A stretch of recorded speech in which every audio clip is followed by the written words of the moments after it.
ਓਥ keepers ਦਾ ਜੋ main leader ਹੈਗਾ ਆ, ਉਸ ਨੂੰ ਜਨਵਰੀ 6 ਦੇ ਵਿੱਚ ਜੋ ਵਾਪਰਿਆ ਸੀ ਵਾਈਟ ਹਾਊਸ ਦੇ ਉੱਤੇ, ਉਸ ਦੇ ਵਿੱਚ ਸੈਡੀਸ਼ਨ ਕੌਂਸਪੀਰੇਸੀ ਦੇ ਚਾਰਜ ਦੇ ਵਿੱਚ ਉਸ ਨੂੰ ਚਾਰਜ ਕੀਤਾ ਗਿਆ ਹੈਗਾ ਆ। ਸਟੀਵਰਟ ਰੋਡਸ ਫਾਊਂਡਰ ਹੈਗਾ, ਜੋ ਇੱਕ ਸਿਟੀਜ਼ਨਸ ਮਿਲਸ਼ੀਆ ਗਰੁੱਪ ਜੋ ਆ ਓਥ ਕੀਪਰਸ, ਉਸ ਨੂੰ ਚਾਰਜ ਕੀਤਾ ਗਿਆ ਹੈਗਾ ਆ ਇੰਸੁਰੈਕਸ਼ਨ ਦੇ ਸੰਬੰਧ ਦੇ ਵਿੱਚ।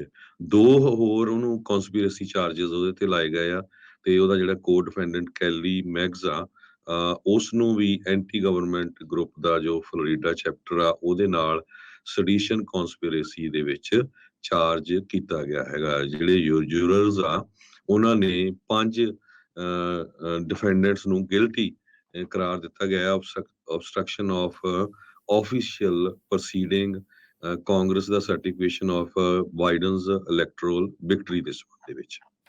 ਜੀ ਬਿਲਕੁਲ। ਸੋ ਓਥ ਕੀਪਰਸ ਦਾ ਜਿਹੜਾ ਰੋਡਸ ਆ, ਦੇਸ਼ ਧਰੋਹ ਦੀ ਜਿਹੜੀ ਕੌਂਸਪੀਰੇਸੀ ਆ ਉਸ ਦੇ ਬਾਬਤ ਜਿਹੜਾ ਹਰਜੋਤ ਸਿੰਘ ਜੀ ਇਸ ਨੂੰ ਗਿਲਟੀ ਪਾਇਆ ਗਿਆ, ਤੇ ਇਸ ਦੀ ਕਾਫੀ ਲੰਮੀ ਚੌੜੀ ਸਜ਼ਾ ਹੋ ਸਕਦੀ। ਇਸ ਤੋਂ ਪਹਿਲਾਂ ਇਸ ਦੇ ਨਾਲ ਜਿਹੜੇ ਹੋਰ ਵੀ ਕਈ ਜਿਹੜੇ ਸਾਥੀ ਆ, ਇਹ ਓਥ ਕੀਪਰਸ ਉਸ ਟਾਈਮ ਦੇ ਉੱਤੇ ਇਹੀ ਕਹਿੰਦੇ ਸੀਗੇ ਵੀ ਅਸੀਂ ਇਹਨਾਂ ਨੂੰ ਖਾਸ ਕਰਕੇ ਜਿਹੜੇ ਰਾਈਟ ਵਿੰਗ ਆ ਉਸ ਟਾਈਮ ਦੇ ਉੱਤੇ ਰਿਪਬਲਿਕਨ ਪਾਰਟੀ ਵਾਲੇ ਜਿਹੜੇ ਕੁਛ ਇਹੀ ਚੀਜ਼ਾਂ ਨੂੰ ਵਧਾਵਾ ਦੇ ਰਹੇ ਸੀ ਜਾਂ ਬੋਲ ਰਹੇ ਸੀਗੇ, ਉਹ ਉਹਨਾਂ ਨੂੰ ਕਹਿ ਰਹੇ ਸੀਗੇ ਵੀ ਅਸੀਂ ਤੁਹਾਨੂੰ ਆਰਮਡ ਪ੍ਰੋਟੈਕਸ਼ਨ ਵੀ ਜਿਹੜੀ ਆ ਉੱਥੇ ਦੇਵਾਂਗੇ। ਤੇ ਜਿਹੜਾ 6 ਜਨਵਰੀ ਨੂੰ ਉੱਥੇ ਘਟਿਆ, ਉਸ ਤੋਂ ਬਾਅਦ ਦੇ ਵਿੱਚ ਹੁਣ ਇਸ ਨੂੰ ਜਿਹੜਾ ਹਰਜੋਤ ਸਿੰਘ ਜੀ ਗਿਲਟੀ ਜਿਹੜਾ ਉਹ ਪਾਇਆ ਗਿਆ ਹੈ।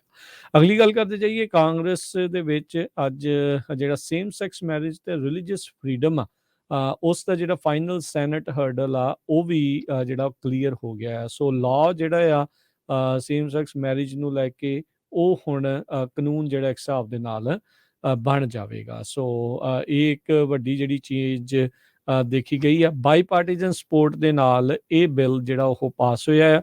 ਰਿਸਪੈਕਟ ਫਾਰ ਮੈਰਿਜ ਐਕਟ ਇਹ ਸੈਨੇਟ ਦੇ ਵਿੱਚ ਪਾਸ ਹੋ ਜਾਊਗਾ ਤੇ ਹੁਣ ਹਾਊਸ ਦੇ ਵਿੱਚ ਜਾਊਗਾ, ਜਿੱਥੇ ਇਸ ਦੇ ਪਾਸ ਹੋਣ ਦੀਆਂ ਆਸਾਨੀ ਦੇ ਨਾਲ ਪਾਸ ਹੋਣ ਦੀਆਂ ਜਿਹੜੀਆਂ ਸੰਭਾਵਨਾ ਆ।